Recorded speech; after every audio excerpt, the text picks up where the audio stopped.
Hello students, welcome to study Khazana. My name is Saloni Jain and आज हम nationalism in India जो chapter हमने start किया था उसको कंटिन्यू करेंगे। ठीक है, तो हमने नॉन कोऑपरेशन मूवमेंट पूरी फिनिश कर ली थी, अच्छे से डिस्कस कर ली थी कि क्या उसके मेथड्स थे, क्या उसकी शॉर्टफॉल्स थी, डिफरेंट जगह उसको कैसे इंटरप्रेट किया गया, ये सब। उसके बाद हम करेंगे सिविल डिसोबीडियंस मूवमेंट। ठीक है, तो देखते हैं। सबसे पहले तो मैं ब्रीफली आपको बता देती हूँ कि नॉन कोऑपरेशन मूवमेंट बंद क्यों हुई, उसको विड्रॉ क्यों कर लिया गया। ठीक है, so by the end of 1921 the movement that is the non cooperation movement was turning violent at many places, so Gandhi ji decided to withdraw the non cooperation movement in February 1922. ठीक है, he felt that the movement was turning violent in many places and satyagrahis needed to be properly trained before they would be ready for a mass struggle. Actually हुआ क्या था, एक incident हुआ था, चौरी चौरा एक जगह है उत्तर प्रदेश में, तो वहाँ पर a police station was set on fire by the satyagrahis, ठीक है, बाय दी पार्टिसिपेंट्स। तो उसमें 22 पुलिसमैन वर किल्ड। तो इस इंसिडेंट के बाद गांधी जी डिसाइडेड कि पहले लोगों को अच्छे से ट्रेन करना पड़ेगा that what do you mean by non violence, कि लोगों को बिल्कुल भी वायलेंस नहीं करना है, भले ही उनके ऊपर कुछ भी होता रहे अत्याचार, but they should not resort to violence. ठीक है, तो पहले इसीलिए गांधी जी ने नॉन कोऑपरेशन मूवमेंट को कॉल ऑफ कर दिया कि पहले people need to be made aware कि how do you have to respond to the movements. Now, even many Congress leaders were fatigued by mass struggles and wanted to participate in the elections to the provincial councils. The provincial councils were set up by the Government of India Act 1919. Many leaders were of the opinion that it was important to oppose the British policies by becoming a part of the system. और क्या reason था कि जो leaders थे कांग्रेस के वो थक गए थे मास स्ट्रगल करते करते। मतलब 1919 के आसपास ये मूवमेंट शुरू हुई, उसके बाद 1922 तक वो चलती रही, तो पीपल वर टायर्ड कि उनको कुछ ऐसा रिजल्ट नहीं दिखा, इतना ब्रिटिशर्स गए नहीं, ठीक है, but they were tired energy देते देते। और लीडर्स क्या चाहते थे, अब उन्होंने बॉयकॉट किए थे elections, but now they wanted to fight the elections, they wanted to be a part of the system. उनका क्या अब ओपिनियन बन गया कि if we want to fight the British we have to be a part of the system first. ठीक है, हम system में रह के उनको ज्यादा अच्छे से फाइट कर सकते हैं। ठीक है, okay, now the old leaders like Motilal Nehru and C.R. Das formed the Swaraj Party within the Congress and began to argue for a reform to council politics. तो ये एक इम्पॉर्टेंट पॉइंट है कि स्वराज पार्टी उन्होंने बना ली थी अलग से विद इन द कांग्रेस। ठीक है, कि मतलब उनके ओपिनियंस अलग थे बट वो थे कांग्रेस के पार्टी, तो उन्होंने एक सब सेक्शन बना लिया Swaraj party. Now young leaders like Subhash Chandra Bose and Jawaharlal Nehru were in favor of more radical mass agitation and pressed for full independence. तो जो थोड़े यूथ लीडर्स थे उस टाइम के, ठीक है, दे वांटेड कि एकदम से थोड़े से रेवोल्यूशनरी चेंजेस आए, रेडिकल चेंजेस आए। ठीक है, कि मतलब अभी तक जो हम कर रहे थे मॉडरेट लेवल पे, ठीक है, मीडियम, कि ज़्यादा हम रेडिकली ज़्यादा एक्सट्रीम लेवल पे नहीं कर रहे थे। ठीक है, नाउ आप एक्सट्रीम और एक्सट्रीमिस्ट से कंफ्यूज मत होना, because extremist is an important term in Indian national struggle. ठीक है, बट वो अलग है इस टॉपिक से। Now this was a period of internal debate and discussion with in the Congress. This was also the period of the effect of the great depression that was being felt on India. Agricultural prices began to fall from 1926. The prices collapsed in 1930. The whole country was in turmoil because of the effects of the Great Depression. तो काफ़ी लो period चल रहा था ये पूरी country के लिए, financially भी, पॉलिटिकली भी। ठीक है, तो देखते हैं क्या हुआ फिर। उसके बाद एक और ब्लो आया इंडिया पे, that was the Simon commission.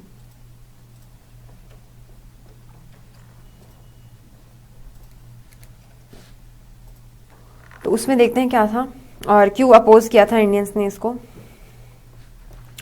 The British government constituted a statutory commission under sir John Simon.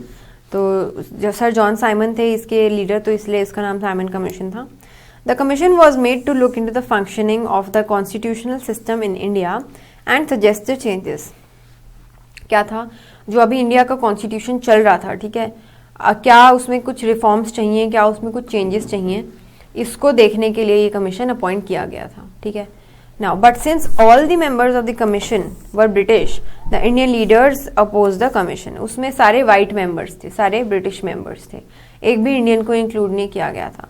तो Indians were hurt, they were angry due to the fact that उन्हीं को रूल कर रहे हैं, उन्हीं के कॉन्स्टिट्यूशन को जज कर रहे हैं, उसको एनालाइज कर रहे हैं, और उन्हीं को इस कमीशन का पार्ट नहीं बनाया, ठीक है।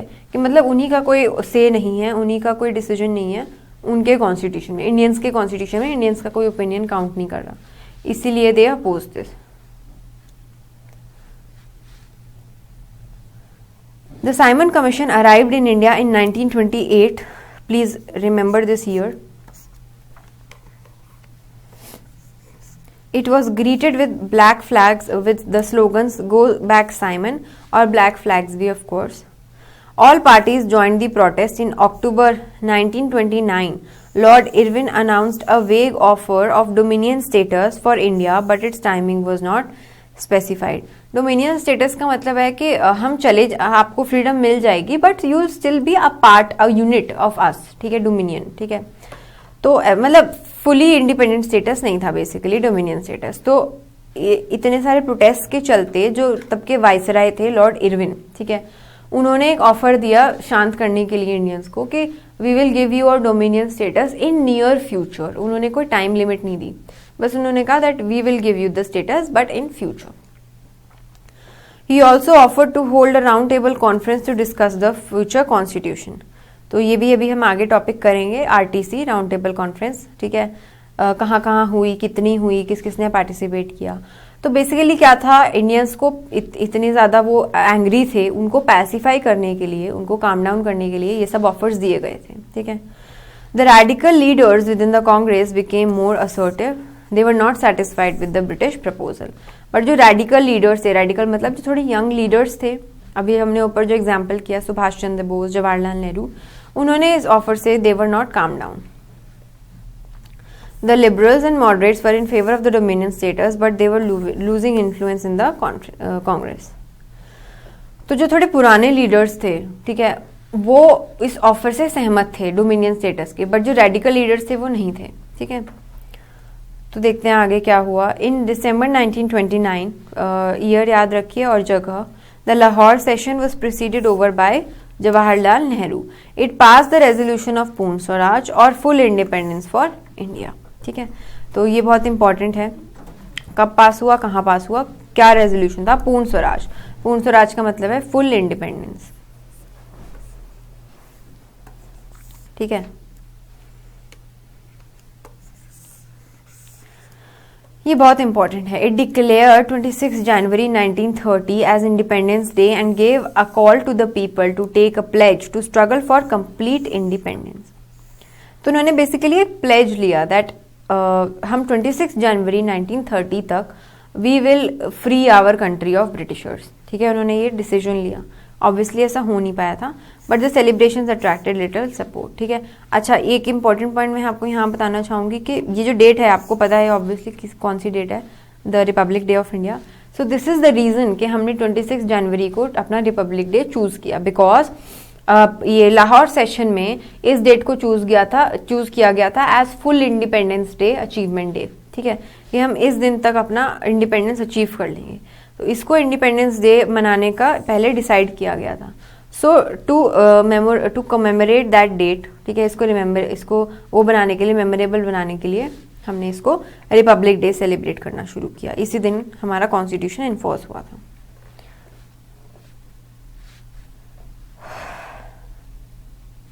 Okay, it was then left to Mahatma Gandhi to correlate the abstract idea of freedom to more concrete issues of life. ये बहुत इंपॉर्टेंट लाइन है। ये क्या कहना चाह रहे हैं, एक हमने नॉन कोऑपरेशन मूवमेंट देखी, उसके बाद लोगों में गुस्सा धीरे धीरे बढ़ा, धीरे धीरे प्रोटेस्ट हुए, साइमन कमीशन आया, ठीक है। उसके बाद गांधी जी ने एक ऐसी मूवमेंट लॉन्च की जिसमें उन्होंने कॉमन डे का एक बहुत ही कॉमन आइटम सॉल्ट, उसको इंक्लूड किया मूवमेंट में, ठीक है। मोर कॉन्क्रीट इश्यूज ऑफ लाइफ का यही मतलब है कि जो हर किसी को इक्वली इफेक्ट कर रहा है, ठीक है। तो हम सब ने दांडी मार्च सुना है, ठीक है, बहुत फेमस है। तो अब वो आता है, उसकी बारी है, उसको देखते हैं क्या था।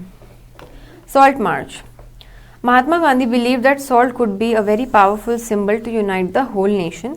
Most of the people, including the British, scoffed at the idea. Abolition of the salt tax was among many demands which were raised by Gandhi ji through a letter to Viceroy Irwin. Actually Gandhi ji ने एक letter लिखा था Lord viceroy को, ठीक है, Lord Irwin को, sorry, जिसमें उन्होंने 11 डिमांड्स लिखी थी. And abolition of salt tax, जो सॉल्ट के ऊपर टैक्स है उसको उसको ख़त्म करने की भी एक डिमांड थी उनमें से एक. ठीक है. He sent a letter to Viceroy Irwin stating 11 demands. The idea was to make demands wide-ranging so that all the classes within Indian society could identify with them and everyone could be brought together in a united campaign. The most stirring of all was the demand to abolish the salt tax. तो क्या था, उन्होंने क्या हमने देखा लोगों में गुस्सा बढ़ रहा था, धीरे धीरे प्रोटेस्ट करने लगे थे. तो गांधी जी ने सबकी डिमांड्स को इनकॉर्पोरेट करने के लिए एक लेटर लिखा वाइसराय इरविन को, जिसमें 11 डिमांड स्टेटेड थी. बहुत सारी डिमांड्स थी, जैसे कि आर्मी पे एक्सपेंडिचर कम कर दो, ठीक है, और ये सिविल सर्विसेज पे एक्सपेंडिचर कम कर दो. ऐसी अलग अलग डिमांड्स थी. उसमें से बहुत एक फेमस डिमांड ये थी कि सॉल्ट टैक्स को खत्म कर दिया जाए, अबॉलिश कर दिया जाए. ठीक है. अच्छा, ये बहुत इंपॉर्टेंट क्वेश्चन आपको आ सकता है कि वाई सॉल्ट, उन्होंने सॉल्ट को क्यों चूज किया. Because salt was something consumed by rich and the poor alike. Everybody consumed salt and it was one of the most essential items of food. The tax on salt and the government monopoly over its production, Mahatma Gandhi declared, revealed the most oppressive face of British rule. Actually क्या था, एक तो salt tax था, ठीक है, इतनी common place item पे tax था, ठीक है, which was obviously very harsh. And secondly जो सॉल्ट प्रोडक्शन था उस पर गवर्नमेंट की मोनोपोली थी. मोनोपोली मतलब और कोई उसका मैन्युफैक्चर नहीं कर सकता था सॉल्ट का, सिर्फ गवर्नमेंट कर सकती थी. नाउ तो उन्होंने डांडी मार्च को पिक्चर में आया.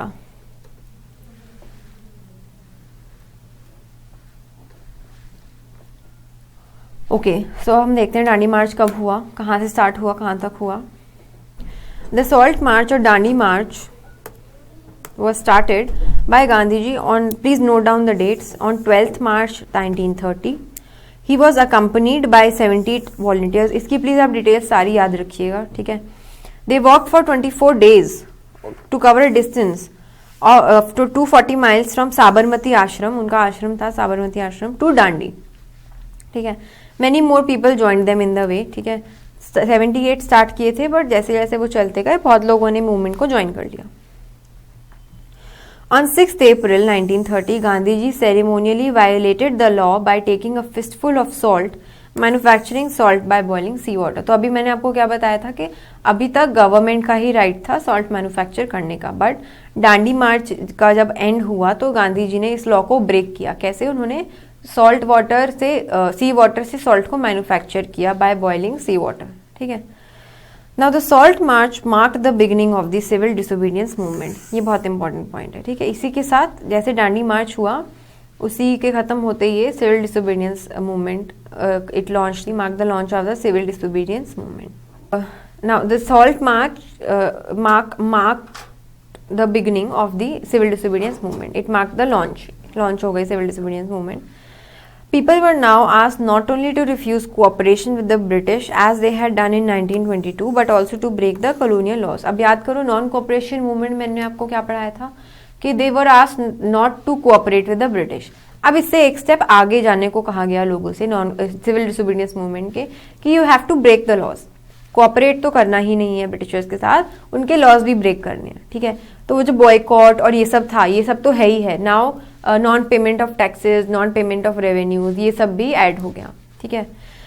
Thousands of people broke the salt law in different parts of the country. People demonstrated in front of the government salt factories. Foreign cloth was boycotted. Peasants refused to pay revenue. Village officials resigned. Tribal people violated forest laws. तो आप एक तरह से देख सकते हैं ये सारे इनके मेथड्स थे पार्टिसिपेशन के.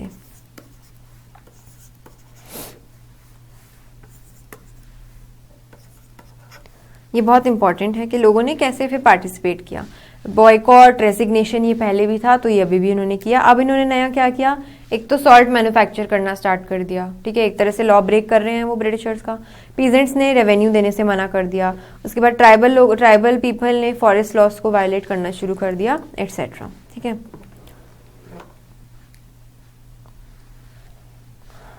Okay, now response of the British rulers. अब कोई मूवमेंट चल रही है तो ऑब्वियसली ब्रिटिशर्स रिस्पॉन्स करेंगे, तो देखते हैं।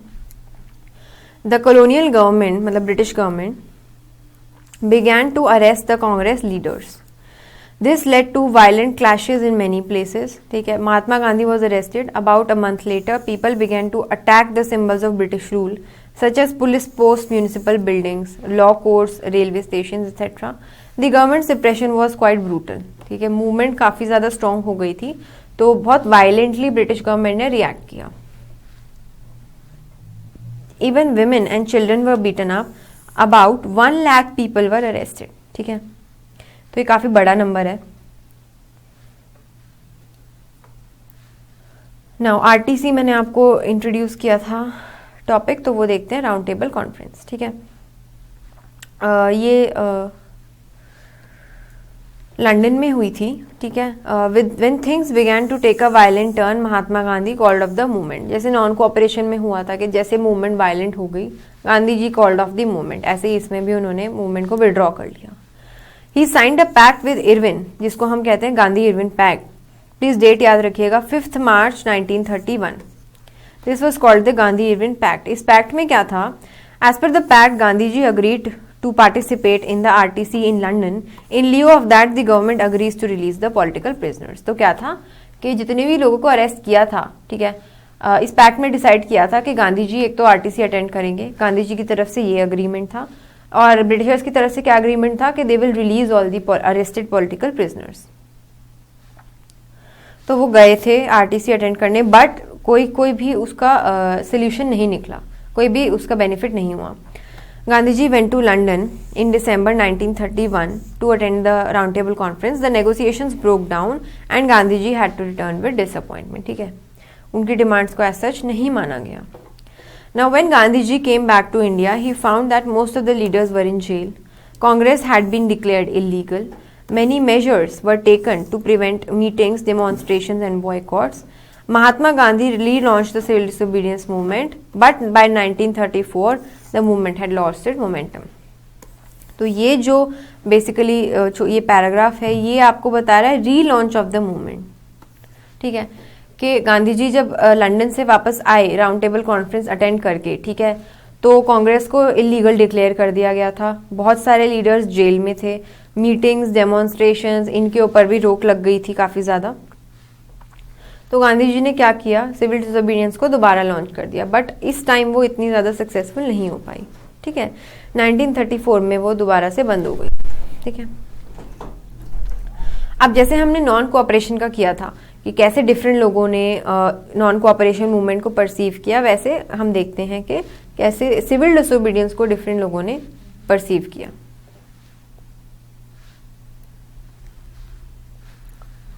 Peoples perception of the movement.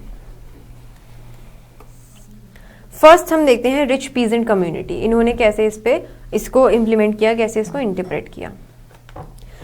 Rich peasant communities like the Patidars of Gujarat and the Jats of Uttar Pradesh were active in the movement.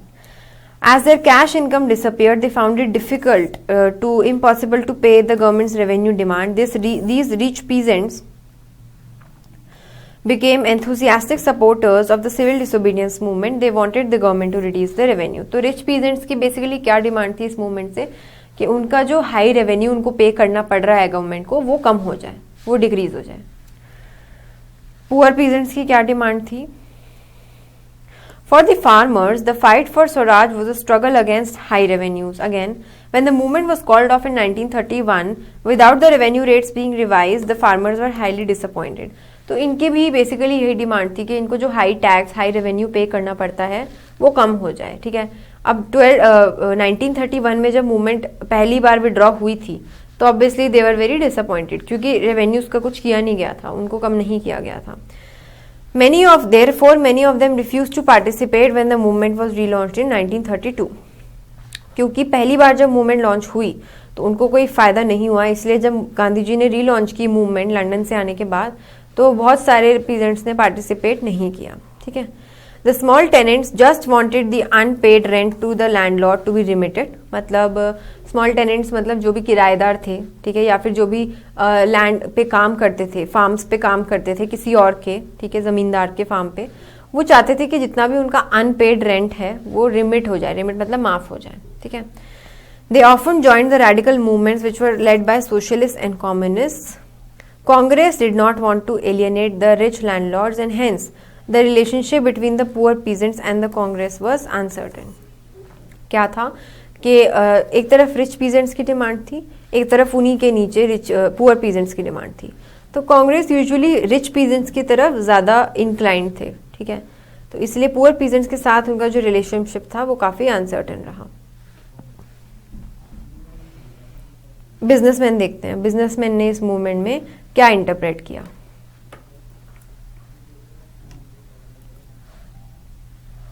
The Indian merchants and industrialist could grow their business during the First World War.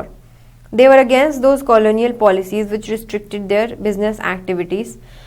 तो क्या था कि obviously Britishers ने अपने benefit के लिए Indian businessman पे थोड़े रिस्ट्रिक्शंस, थोड़े से रूल्स एंड रेगुलेशंस अप्लाई कर दिए थे, ठीक है। सो दे वांटेड, मतलब Indian businessman wanted the protection against imports and a rupee sterling foreign exchange ratio which would discourage imports. Imports का बेसिकली क्या मतलब है कि फॉरेन गुड्स इंडिया में आ रहे हैं, ठीक है, इसका मतलब जो इंडियन बिजनेसमैन है उनके गुड्स को ज़्यादा कंपटीशन फेस करना पड़ रहा है, ठीक है। तो वो क्या चाहते थे कि एक तो उनको इंपोर्ट्स के अगेंस्ट प्रोटेक्शन मिले, ठीक है, कि जो उनको कंपटीशन फेस करना पड़ रहा है बाहर के इंपोर्टेड गुड्स से वो कम हो जाए।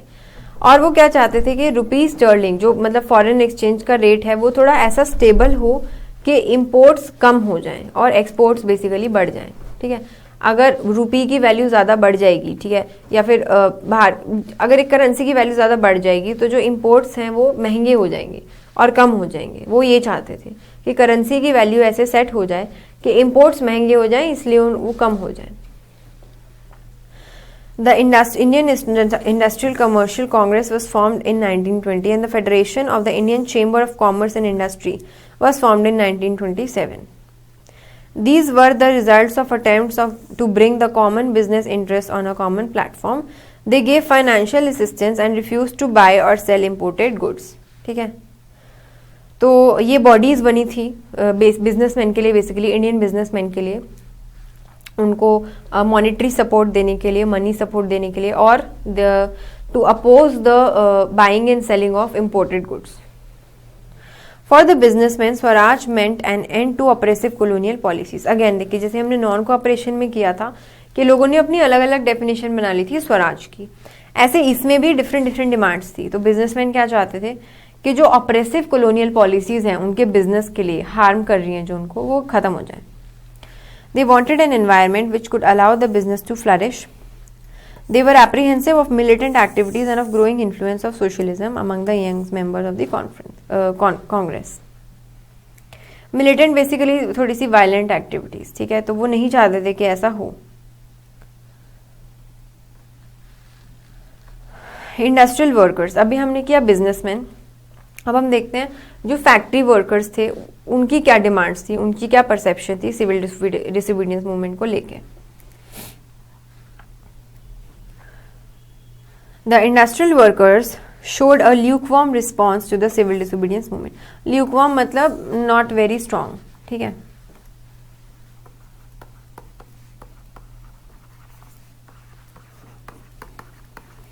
Since industrialists were closer to the Congress, workers kept distance from the movement, ठीक है। तो कांग्रेस बिजनेसमैन के ज़्यादा नज़दीक थी, इसलिए जो वर्कर थे उनके अंडर, बिजनेसमैन के अंडर, वो इतना ज़्यादा पार्टिसिपेट नहीं कर पाए इसमें। But some workers selectively participated in the movement like boycott of foreign goods as part of their own movements against low wages and poor working conditions. देखिए ये इंपॉर्टेंट है, उनकी मेन डिमांड्स क्या थी, against low wages and poor working conditions. वो इस movement में चाहते थे कि इन डिमांड्स पे काम किया जाए, ठीक है। There were strikes by railway workers in 1930 and dock workers in 1932 Thousands of workers in Chota Nagpur tin mines wore Gandhi caps and participated in protest rallies and boycott campaigns. ऐसी movements बहुत जगह हुई थी, ठीक है, छोटी छोटी, जहाँ स्ट्राइक्स हुए थे, प्रोसेशंस हुए थे.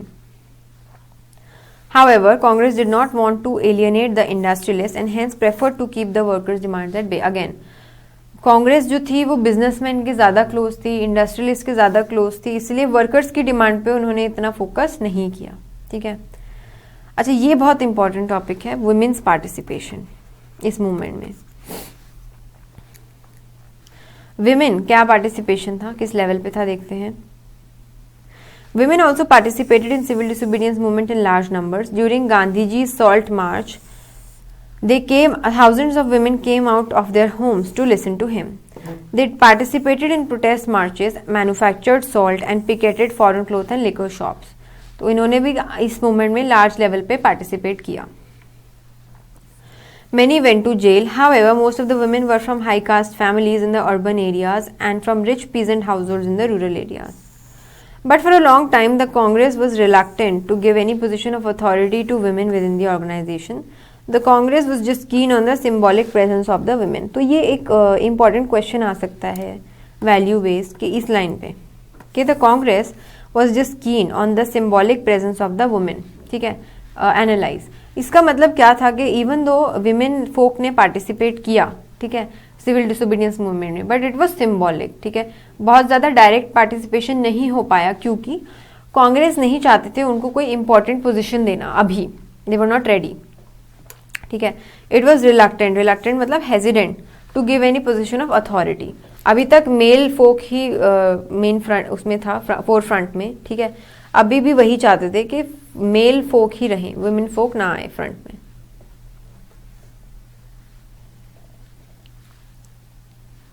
तो उनके जो मेथड्स थे वो इसी पे लिमिटेड थे कि participation in the protest march, manufacturing salt, picketing foreign and liquor shops. ठीक है, अब हम करते हैं limits of civil disobedience movement. ठीक है, कि जैसे हमने नॉन कोऑपरेशन का किया वैसे इसका कि क्यों बंद हुई है.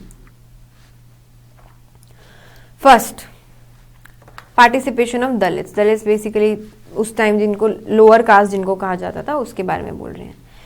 Initially the Congress used to ignore the Dalits because it did not want to alienate the conservative high caste Hindus. ये बहुत इंपॉर्टेंट पॉइंट है कि इनिशियली स्टार्टिंग में एलियनेट का मतलब है आइसोलेट, उनको अपसेट करना. ठीक है, वो नहीं चाहते थे कि अगर वो दलित के साथ गई कांग्रेस, उनकी डिमांड सुनी, तो जो high cast upper caste Hindus हैं वो थोड़े से अपसेट हो सकते थे. ठीक है, तो वो कांग्रेस ये नहीं चाहती थी. But Mahatma Gandhi was of the view to bring social reforms to improve the plight of the Dalits. बट कुछ लीडर्स ऐसे थे कांग्रेस में जैसे महात्मा गांधी जो कि उनकी डिमांड की तरफ ध्यान देना चाहते थे. Mahatma Gandhi declared that without removing the practice of untouchability, Swaraj could not be achieved. ठीक है, अनटचेबिलिटी हम सबको पता है क्या थी. ठीक है, जिसमें अपर कास्ट लोग लोअर कास्ट लोगों को टच करना सही नहीं समझते थे. ठीक है, ही कॉल्ड द अनटचेबल. तो गांधी जी इस प्रैक्टिस के अगेंस्ट थे, अनटचेबिलिटी के. ही कॉल्ड द अनटचेबल्स हरिजन. उन्होंने एक नया नाम दिया, और the children of God. He organized satyagraha to secure them entry into temples and access to public wells, tanks, roads and schools. He himself cleaned toilets to dignify the work of bhangi, the sweepers, ठीक है, and persuaded upper caste to change their heart and gave up the sin of untouchability. तो ये बहुत important topic है कि गांधी जी ने untouchables के लिए क्या क्या किया.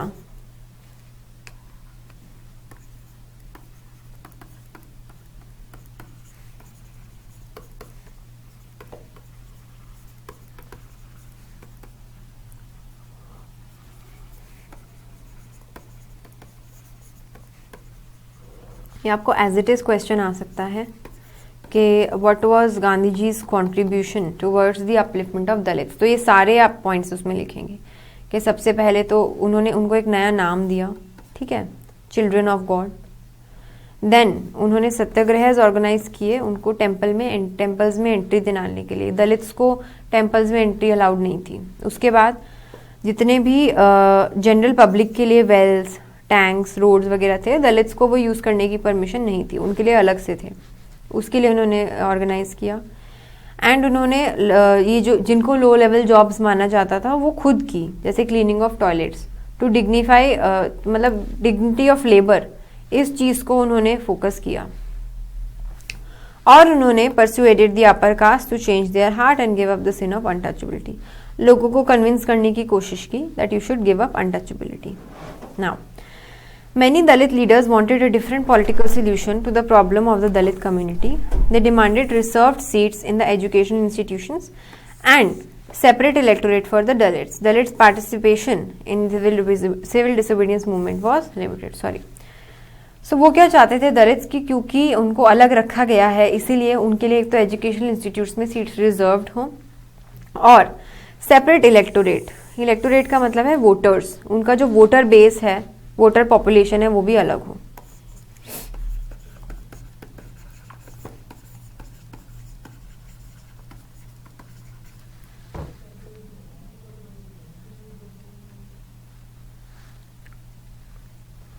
Okay, doctor B R Ambedkar organise the Dalits into the, ये बहुत इंपॉर्टेंट है, बी आर अम्बेडकर हम सबने नाम सुना है, organize the Dalits into the depressed classes association in 1930, उन्होंने बनाई थी organisation.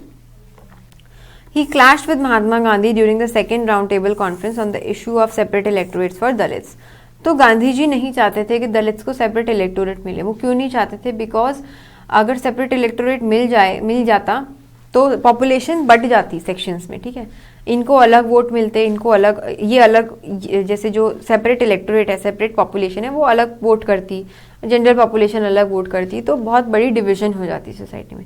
But B R Ambedkar चाहते थे, तो सेकेंड राउंड टेबल कॉन्फ्रेंस में वो थोड़े कॉन्फ्लिक्ट हो गए थे उनका।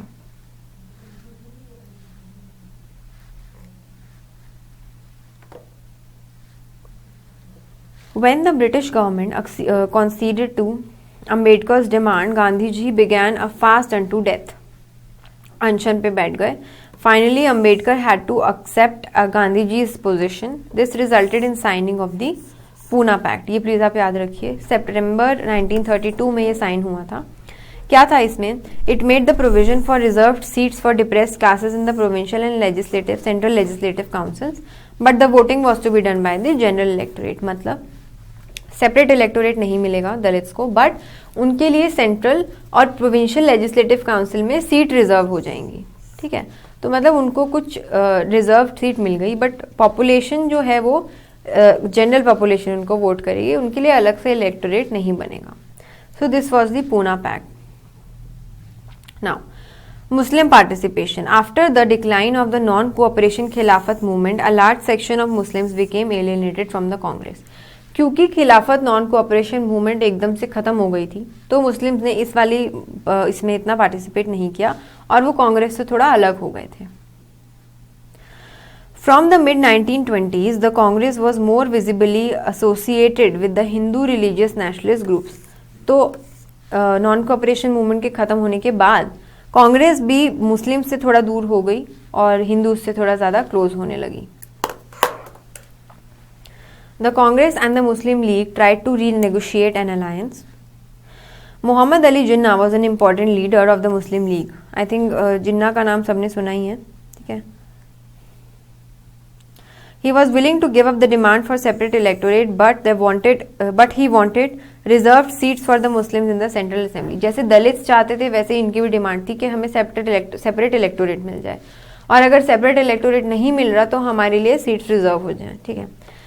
He also wanted representation in proportion to the population in the Muslim dominated provinces. वो चाहते थे जहाँ पे मुस्लिम पॉपुलेशन ज़्यादा हो, ठीक है, वहाँ पर हमारी पॉपुलेशन के प्रपोर्शन में ही हमें असेंबलीज में रिप्रेजेंटेशन मिले, ठीक है। जितनी ज़्यादा पॉपुलेशन हो उतनी ज़्यादा रिप्रेजेंटेशन हो।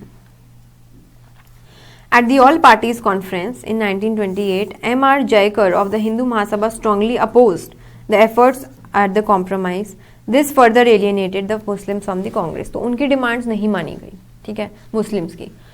Many Muslim leaders and intellectuals expressed their concern about the status of Muslims as a minority within India. तो उनको डर था कि मुस्लिम्स कहीं माइनॉरिटी में ना आ जाए, ठीक है।